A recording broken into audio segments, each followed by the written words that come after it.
Hello friends, welcome to my YouTube channel learning and skill hub. तो दोस्तों, आज हम बात करेंगे फंडामेंटल एनालिसिस के बारे में कि फंडामेंटल एनालिसिस क्या होती है और क्या इसके मुख्य भाग हैं और क्या हमें किसी भी शेयर को सेलेक्ट करते समय ध्यान रखना चाहिए। तो सबसे पहले बात करते हैं मार्केट कैप।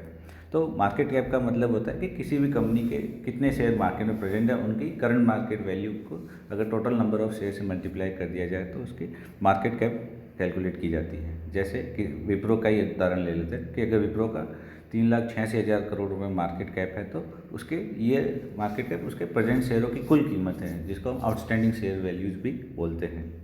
सेकंड आता है पीई रेशियो। पीई रेशियो का मतलब होता है कि पर शेयर कंपनी की अर्निंग कैसी है। इससे अपन कंपनी के वैल्यूएशन का पता लगाते हैं कि कंपनी अंडर वैल्यूड है कि ओवर वैल्यूड है। यदि एक पी रेशियो ज़्यादा होगा तो कंपनी ओवर वैल्यूड हो जाएगी, और अगर कम है तो अंडर वैल्यूड है। यूजुअली हमें अंडर वैल्यूड कंपनीज को प्रेफर करना है। तो यदि किसी कंपनी का पी रेशियो अप टू 15 तक है तो हमें उसको परचेज करने के लिए एक अच्छा ऑप्शन है। अगर उससे ज़्यादा ऑप्शन अगर पी बढ़ता है तो हमें एक बार सोचना चाहिए, जब तक उसका पी नीचे नहीं आता तब तक उसका इंतज़ार करें। तीसरा आता है रिटर्न ऑन इक्विटी।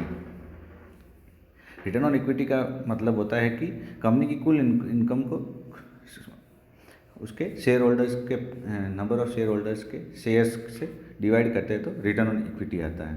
इसको अपन अगर उसका फॉर्मूले की बात करें तो इसकी कि EBITDA value minus total asset minus current liability को अगर डिवाइड करेंगे तो रिटर्न ऑन कैपिटल आ जाएगा इससे।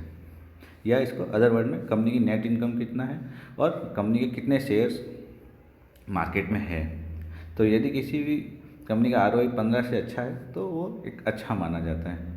अप टू 20 भी अच्छा ही है। अब 20 तक भी अपन किसी भी कंपनी का कंसिडर कर सकते हैं। फिर आता है पीबी रेशियो। पीबी रेशियो का मतलब होता है प्राइस टू बुक रेशियो। ये रेशियो बताता है कि कंपनी की मार्केट वैल्यू कितनी है और कंपनी की इंट्रिंसिक वैल्यू कितनी है। मतलब कि अगर किसी भी चॉकलेट की असली कीमत 1 रुपये और मार्केट में वो 2 रुपये में मिल रही है तो ये उसका पीबी रेशियो 2 होगा। मतलब ये है कि अगर किसी कंपनी का बुक रेशियो बहुत हाई है तो वो ओवर वैल्यूड मानी जाती है, और अगर किसी कंपनी का बुक रेशियो 1 से कम है तो वो अंडर वैल्यूड मानी जाती है। तो हमें किसी भी कंपनी का शेयर खरीदते समय उसका पीबी रेशियो अवश्य देखना चाहिए। यदि पीबी रेशियो 1 से कम है तो उसको अवश्य देखना चाहिए। साथ में ये भी देखना चाहिए कि वो प्रॉफिट मेकिंग और डेब्ट फ्री हो।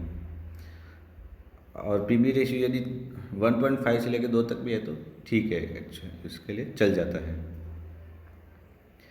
पर यदि पीबी रेशियो अगर बहुत ज़्यादा हाई हो जाता है तो उस कंपनी के शेयर्स को नहीं खरीदना चाहिए, क्योंकि आप उस कंपनी की असली कीमत कम है और आप उसको बहुत ज़्यादा प्राइस पे कर रहे हैं। तो ये चीज़ हमें ध्यान रखने की ज़रूरत होती है।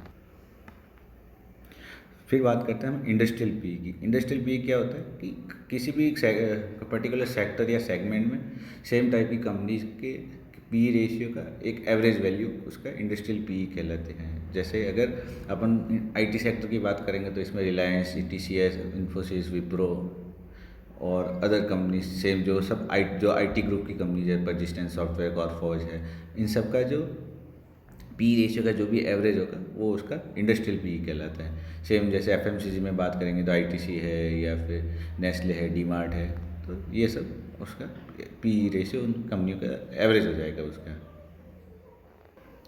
अब बात करते हैं बुक वैल्यू के बारे में। तो जैसा कि अपन ने पीबी रेशियो में डिस्कस किया था कि किसी भी कंपनी की बुक वैल्यू उसकी इंट्रिंसिक या वास्तविक वैल्यू कीमत होती है किसी भी कंपनी की। अगर बुक वैल्यू पर शेयर की बात करें तो कि कंपनी की इंट्रिंसिक वैल्यू को अपन यदि कंपनी के टोटल शेयर से डिवाइड कर देंगे तो वो उसका बुक वैल्यू पर शेयर कहलाता है।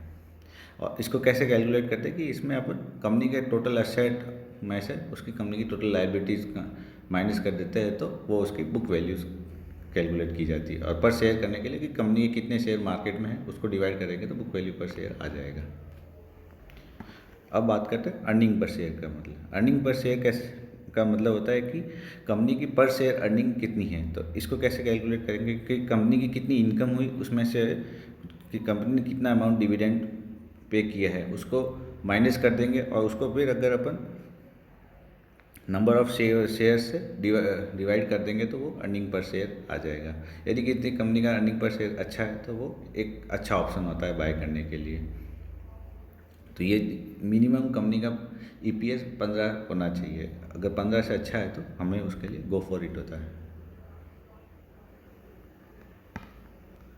इसके बाद बात करते हैं डिविडेंड यील्ड के बारे में। डिविडेंड यील्ड का मतलब होता है कि किसी कंपनी ने कितना रुपये पर शेयर डिविडेंड दिया है, और उसको यदि अपन कंपनी के शेयर की CMP से डिवाइड कर देंगे तो उसका डिविडेंड यील्ड आ जाएगा। CMP का मतलब होता है current market price. For example, अगर किसी कंपनी का शेयर 10 रुपये है और उसने 1 रुपये पर शेयर डिविडेंड दिया है, तो अगर 1 रुपये को 10 रुपये से डिवाइड कर देंगे तो 10% उसका डिविडेंड यील्ड आ जाएगा।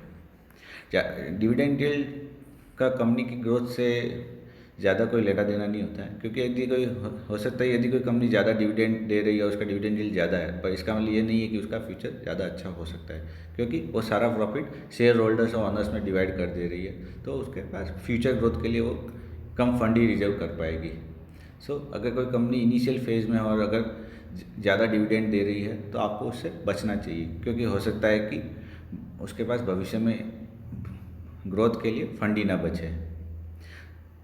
इसके अलावा भी दोस्तों हमें ये चीज़ें देखनी चाहिए कि कंपनी की एनुअल प्रॉफिट कितना है, या कम से कम कंपनी का 5 साल का प्रॉफिट देखना चाहिए कि वो इंक्रीजिंग ट्रेंड में हो, और मिनिमम हर साल 10 से 20% मिनिमम उसमें ग्रोथ होनी चाहिए। साथ में कंपनी की रेवेन्यू, सेल्स और ऑपरेटिंग प्रॉफिट के बारे में भी ज़रूर देखना चाहिए कि कंपनी का रेवेन्यू बढ़ रहा है, और साथ में वो भी ऑपरेटिंग सेल्स से ही होना चाहिए, मतलब कि कंपनी के ऑपरेशन से ही बढ़ना चाहिए। हो सकता है कि कोई अदर चीज़ या की बिजनेस के अलावा वो अन्य रिसोर्सेज जैसे रियल इस्टेट या अदर इनकम सोर्सेज से कमाई करे, तो हमें तो ये देखना है कि वो जो भी रेवेन्यू और सेल्स में जो ग्रोथ हो रही है वो उसके ऑपरेशन के कारण ही, कोर ऑपरेशन के कारण ही होनी चाहिए। उसके अलावा फ्री कैश फ्लो भी हमें देखना चाहिए कि वो पॉजिटिव होना चाहिए।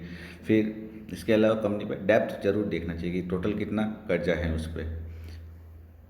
यदि किसी कंपनी का डेप्थ 0.5 है तो वो एक अच्छा माना जाता है कि मतलब उसकी कंपनी की टोटल वैल्यू का आधा उस पर कर्ज है, उससे ज़्यादा नहीं होना चाहिए। और अगर कोई कंपनी डेट फ्री है तो वो एक बहुत ही अच्छा इन्वेस्टमेंट ऑप्शन माना जाता है। पर ये अकेला एक इंडिकेटर नहीं है, इसके अलावा बाकी इंडिकेटर्स को भी अपने को देखना चाहिए। इसके अलावा हमें प्रमोटर्स की होल्डिंग भी देखनी चाहिए। यदि किसी कंपनी में प्रमोटर्स की होल्डिंग 51% से नीचे है तो हमें उसमें निवेश करने से पहले सोचना चाहिए, क्योंकि अगर उसके पास 51% से कम शेयर होल्डिंग होगी तो वो हो सकता है अपने हिसाब से वो डिसीजन नहीं ले पाएगा, उस पर बोर्ड ऑफ डायरेक्टर्स का प्रेशर रहेगा, क्योंकि वो अपना विजन के हिसाब से उस कंपनी को नहीं चला पाएगा। तो फ्रेंड्स, यही थे वो फंडामेंटल एनालिसिस ऑफ किसी भी शेयर के, कि हमें क्या क्या चीज़ों का ध्यान रखना चाहिए और हमें राइट शेयर चूज करने के लिए क्या क्या चीज़ें देखनी चाहिए। इसके अलावा हमें profit loss statement, financial statement, company का बिजनेस मॉडल भी ज़रूर देखना चाहिए यदि आप किसी कंपनी में लॉन्ग टर्म इन्वेस्टमेंट करना चाह रहे हैं तो। ये सब इसके की पिलर्स हैं। So thank you friends, thanks for watching my video.